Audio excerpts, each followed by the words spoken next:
Hello everyone, I'm Ankit and you're watching StudyIQ IS English. In our today's video, we'll try to discuss how to prepare for UPSC 2027. Now, recently I've received a lot of messages from aspirants who were asking me, sir, we don't know how to plan for our UPSC exam. We don't have a timetable which we should adhere to for the next 18 months so that we will be able to clear the UPSC 2027 exam. So all of your queries, I have combined them. I have prepared a strategy. I have prepared an ideal timetable, which if you follow word by word and letter and spirit, you will be able to clear this exam. This is my guarantee towards you. But I will also require each and all of you to put in efforts yourself. So what I require from your side, I will tell you before the end of our today's video. Okay. So let us start our today's video. We'll try to understand what this exam is all about, how you should divide your different stages of preparation, what should be the priorities in each and every stages, how you should approach them. Everything we are going to discuss in our today's video. And the notes or this timetable, if you want to download them, they will be made available on a particular Telegram channel called as ETS Live. So you can go to this channel and download the notes. And while you're at it, please do not forget to subscribe to the channel also. Okay. So let us start by understanding the gist of what is the exam all about that you are going to prepare in 2027. Now this examination is called as UPSC Civil Services Exam, CSE, and this examination which we are going to discuss about is the examination for the year 2027. So from now, that is, we are in the almost the end of the month of November. So I'm going to give you a strategy which would be applicable from next month onwards, December 2025, and this will go on before the end of the exam, that is May 2025. The few phases of this exam would also continue after the prelims of the year 2027. So effectively, before the prelims examination is going to be held on May the 2027, you effectively have about 18 months of time. So 18 months of time, first of all, let us understand this is a sufficient amount of time if someone is diligent, if someone is disciplined enough. But you need to have a strategy on how you should approach the next 18 months. There is no one single way to approach this examination. You can modify the strategy as per your own circumstances, but you don't have to change the broader phases which we are going to discuss in our today's video. Now, for this exam 2027, you need to have an ultimate goal, and how to approach towards that goal, I will tell you. First goal is to have a solid foundation. Can you imagine a good building or a multi-story building that will be constructed without a solid foundation? No. Similarly, a strategy to clear UPSC exam won't be good enough if you don't have a strong foundation. And this is where building on concepts from basic sources to standard textbooks becomes important. And before you go into the examination, practicing what you have learned through basic texts and books becomes also very important. So in this regard, how to practice from what you have learned or how you have created your foundation? There is a very easy way to it. First, you revise whatever you have read before from standard textbooks, from your class notes, from NCERTs, and then try to practice them using the mock test. That is, simulate the exam conditions in your houses, in your libraries, and try to practice as much as you can in the exam setting so that it would give you an idea how solid is your foundation. How effectively is your revision process? And this process is a virtuous process. It is a self-sustaining process. You revise, then you give the examination or simulate the examination, give mock test, and from those mock tests, you identify your important or very similar mistakes. So when you identify what kind of mistakes you're making, what kind of easy pickings that you have missed out on this exam-like conditions, you will effectively revise those topics again. So this cycle, what I call, is a virtuous cycle. If you adhere to this cycle in letter and spirit, you won't have any doubts or you won't have any chinks in your armor, right? So this is the process: revising and putting those revision to use in an exam like condition, and reusing or repeating this process again and again is the best way to rectify your mistakes. So this is important as far as practicing MCQs are concerned, which we all will give in the prelims examination. Now comes after prelims examination, what to do. There, to clear the mains examination, the one most important skill that you require is good answer writing. What is a good answer writing? Answer that has good content.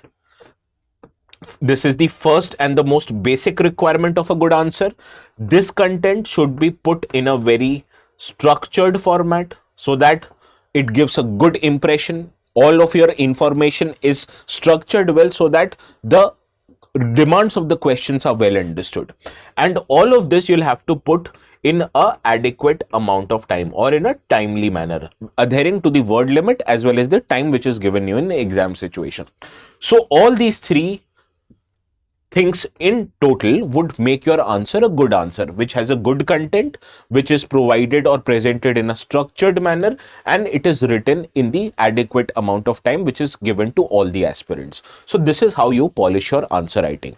So this is the overall overview of how your roadmap for 2027 exam should look like. Now let us talk about the individual phases. The first phase of this examination, which would begin from December 2025 and would go on for the next 5 or 6 months, depending upon your students' needs, this is the process where you build a solid foundation. Now, how to build this solid foundation? What is your ultimate aim to build this solid foundation? You need to have a conceptual base. And how would you get this conceptual base? By reading the standard textbooks, by reading the basic textbooks that are NCERTs. And you also have to inculcate several daily habits in this, that is reading the newspapers. Now, reading the newspapers are very essential. First of all, it gives you an idea what is going on in and around the world. Now, the next question many students ask is that what all NCERTs they have to refer to. Should they refer to NCERTs starting from 6th standard, or should they start from NCERTs which are given to 9th standard textbook? Now, my recommendation to you all, prepare all NCERTs from 9th to 12th standard onwards. Avoid the NCERTs that are given for lower standards, that is for 6th, 7th and 8th. So this is how you should approach your NCERTs. Pick these 4 years worth of NCERTs, read them line by line, and if need be, not necessarily, if need be, make micro notes from it. So this is the first part, that is your conceptual base will start becoming developed when you start reading NCERTs line by line. Now, do not try to prolong reading one NCERT for few days. Try to cover as much as you can. Try to read these books like a storybook, not like a textbook. Okay. So this is the first part. Second part is to cover current affairs. How to cover current affairs? You have two better sources out of all of the sources that are available, either the Hindu or the Indian Express. Please, please, please do not try to read both of these newspapers. Pick one of them. Both of them are equally good. Pick one of them and choose accordingly and follow that newspaper religiously. Now, in this first foundation phase, you also have to ensure that you are final with your optional subjects. Now, before the start of next year, that is January 2026, please ensure that you research and finalize your optional subjects. There are multiple criteria that you can consider to pick an optional subjects. According to me, the most important and the determinant factor of you picking an optional subject is the interest of yours in that particular subject. Believe me, without interest, you won't get good marks in any subject, howsoever scoring it is. Second factor that should let you decide on an optional subject is the availability of material. Similarly, notes, mock tests, class notes, standard textbooks, all of them are resources. And if resources of a particular optional subjects are easily available, you should follow that resources. And after that, you should also consider your graduation subject. If you come from a humanities background, it makes perfect sense for you to pick that exact same optional subject, because you'd have an advantage as compared to other candidates who come from science-based background, right? So similar kind of a setup, you can also implement it if you come from an engineering or a science-based background. Now, out of all these factors, I tell you, interest is the most important determinant. There are other factors which also are used by many students. For example, what are the scoring trends? What are the recommendation by those years topper? But according to me, these can be very misleading. You know why someone is able to score well, or why someone is able to become a topper? Because they have an interest in their subjects. Do you think you'd have a similar interest on those same subjects? No. You might have some other interest, or you might have interest in some other subject. So please ensure that you pick an optional subject based on your interest, and you should start reading basic books and subscribe to one good coaching module from the start of April 2026, and all of this should be completed in the phase 1 of the preparation. Now, after the end of phase 1 comes the phase 2, and I call this phase the consolidation phase. In this consolidation phase, what you have to do, you have to integrate the static part of your knowledge and integrate it with the current affairs. I know you are doing current affairs on a daily basis. Now the part is to how you understand the static portion and current affairs. And in this phase also, you develop the habit of writing answers. I told you not to write the answers in the first phase, because in the first phase, you are getting acquainted with the kind of information that you will eventually use in your answer writing. So the answer writing part should ideally begin on second phase. And in that regard, you also should start reading standard textbooks. There are multiple standard textbooks. They are recommended differently by different teachers, but there are some standard textbooks that you can follow. First is Lakshmikant for polity. For geography, it's class 11th and 12th NCRTs. For history, for modern history in particular, it is Spectrum. For art and culture, it is Nitin Singhania's book, like that. So you should start reading textbooks, standard textbooks basically in this phase. And you should also consolidate your newspaper reading by combining and reading one good monthly magazine on a monthly basis. There are multiple magazines available for free. My recommendation to you is to follow Civil's IQ monthly magazine, which is the monthly magazine brought by StudyIQ. This is a very good magazine compiled in a professional manner, and it would cover each and every important current affairs that are covered throughout the month. So you won't be leaving out on any important information.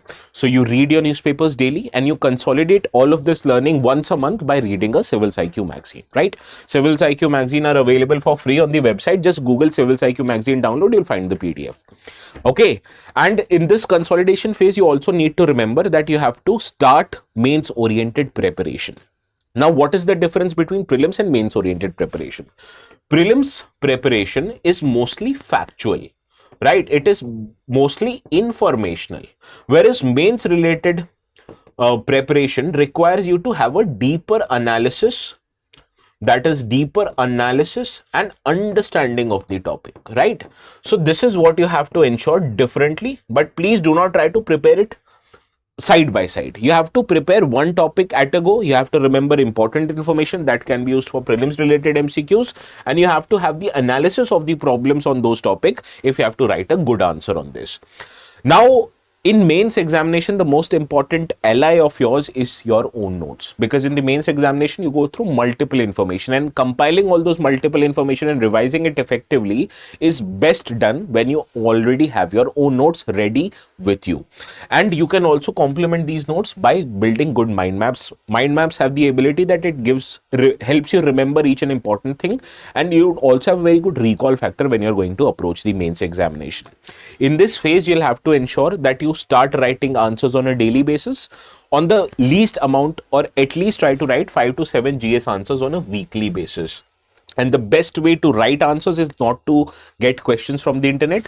Try to follow PYQ of mains examination. Those are the best references that you get for mains examination. So this was phase 2. This should continue up till the end of next year. Now comes the phase 3. This is what I call a preparation for a T20 match. In this third phase, you have to focus specifically on the prelims examination, and this should go on from the start of year 2027, that is January, and this should go on up till one day before the prelims examination. Now, in this process, keep few things in mind. First of all, you have to revise static subjects multiple times. What is multiple times? At least 4 to 5 times.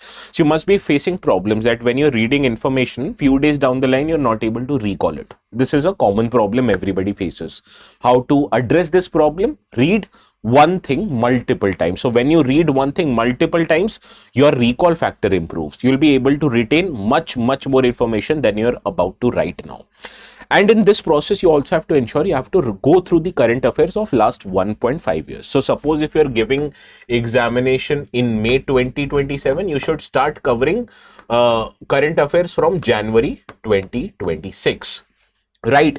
And how to compile and read all of these current affairs. There are subject-wise compilation given by all important coaching institutes, including yours truly, StudyIQ. So you can refer to any one of them. All of them are available on the internet. And here I told you the process of revising and another process of giving mock test, right? Which I called you, this is a self-sustaining process. So you revise a topic, then according to that topic, give the mock test, identify your shortcomings, identify your weakness, and then revise those topics again. This self-sustaining transfer cycle, by focusing on test solving, trying to attempt at least 30 to 40 tests before you give the exam, would ensure that you rectify all of your chinks in the armor. And when you do that, when you join a dedicated prelims test series, you will be able to make much more accurate answers. You will be able to address your weak areas, and you will be also be able to analyze the trend, what is going on in the UPSC exam, and what is the trend of yours strong aspects or the weaker aspects of the syllabus, right? So this is the phase third of the exam. Now, after, suppose if you're able to clear prelims, or even if you're not able to clear prelims, after the end of prelims examination, take 1 or 2 day rest, and after that start your fourth stage, that is the mains test. In this test, you already have your notes ready from the phase 2, that is the consolidation stage. Use those notes to revise and start attempting full length test. What I'll suggest you is to practice how much speed and how well you can structure your answer in a 3-hour format, because the most amount of problems, or the biggest problem that the students face in mains examination, is not lack of content. Everybody who's giving the mains examination have adequate content necessary for the answer. The biggest problem that students face is they are not able to attempt 20 questions in the mains examination in 3-hour period. So your effective strategy in this regard would be to manage the time and use this time effectively, so that you are able to write 20 questions in 3 hours time. And you should do this for your both optional as well as GS test series, and try to attempt at least 2 essay tests before you give the exam. Now, many students are afraid of essays. My request to you is not afraid at all. Essay basically is a topic which gives you an open field to do anything that you want, as long as you make sense with regards to that topic. So in that regard, what you can do is write 1 essay per week and focus more on philosophical essays, because these are kind of the essays which are recently asked in the UPSC exam, particularly at mains is concerned.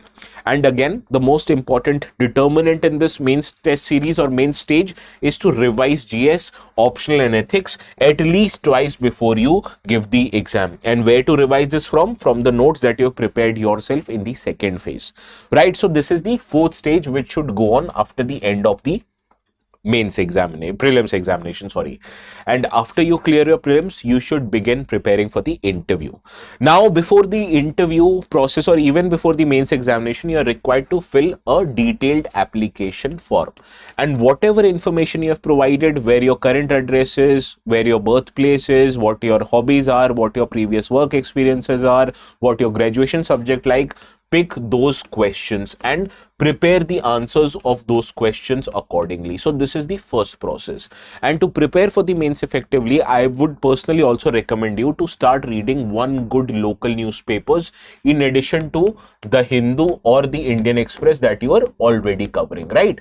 One good local newspaper makes you aware of the local issues, and those local issues or the questions from those local issues are more likely to be put in front of you when you sit in front of an interview board during the interview process. Now, what should be the way out of reading those newspapers or reading or revising anything? Your focus should be the clarity of thought. Your focus should be to maximize the awareness of your local surroundings and to develop a sense of humility. Please remember, the people you're going to sit in front of during the interview are all experienced public servants. They have interacted with lakhs and lakhs of people during their service tenure. So the best quality that you can show them is humility. Even if you have more information regarding to one topic in front of them, don't show off. Just try to be more humilious, just trying to be more subtle, and they would definitely like you.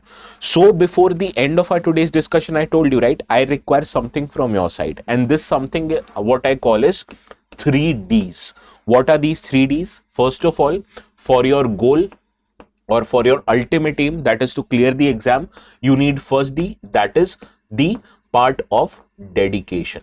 Without dedication, believe me, you won't be able to clear this exam. So this is the first D that I was talking about, having dedication.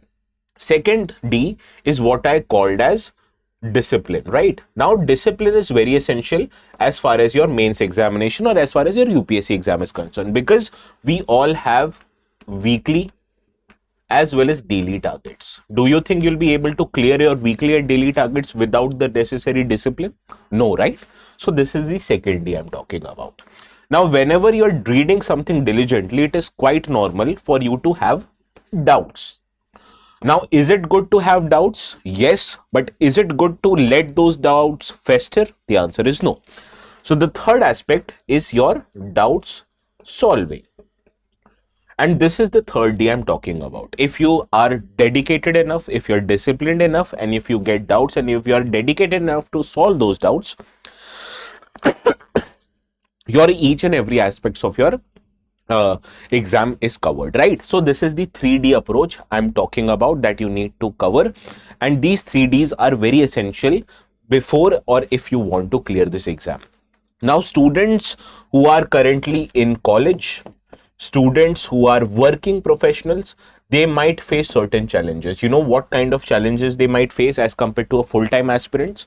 Because they might be dedicated enough, I have no doubts on them, but they won't be able to find time to cover their weekly and daily targets. Or even if they are able to manage this, they won't have anywhere or anything that they can utilize to solve their doubts. So my next question to you is, if you're a college going student or if you're a working professional, how do you plan to do this discipline and doubt solving part? I'll give you one very simple solution. And this simple solution is called as a resolution plus batches. Now, in a resolution plus batches, which are available both for morning and evening batches, we have fixed the time specially for people who are engaged elsewhere. Suppose if you're a student who are required to go to college during the day, you already would have an evening batch, so you can take admissions there. Or if you're a working professional, if you have time early in the morning before you go to your office, you can take the morning batches.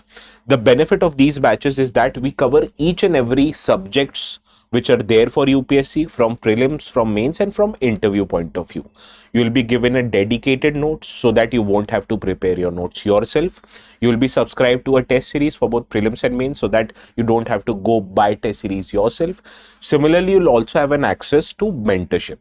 All the students here get dedicated mentors who are at their disposal 24/7, so that they can also address your queries. So it is quite natural for you to have doubts, but it is equally frustrating when you have no option to get your doubts resolved, and use those options through resolution batches where you're provided mentorship support and get all of your doubts cleared. Now, we have batches for students who are looking to give exams in 2027 as well as for students who are looking to give exams in 2028. One thing that you have to remember, before making the payment, if you use the code ATS Live, you'll get maximum discounts. And if you get maximum discounts, you'll always save about 7,000 rupees before making the payment. So please remember that. Okay. So this is all from my side for today.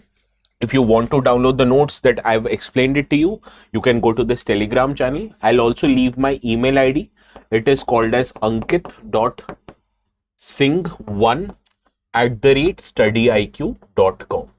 You can utilize this mail to ask any doubts from me. If you want any help from my side, please ask me in the comment section of this Telegram channel, or use the email option if you want your doubts to remain private. Okay. And if you need any help, please do let me know. To ask any doubts from the StudyIQ team, there is a dedicated number 7040231070, right? Sorry, the number is flashing before you right now, 9240231070. You can give us a call, give them my reference, they'll help you out. Okay. So this is all from my side. We'll meet each other again. Please have a very good day.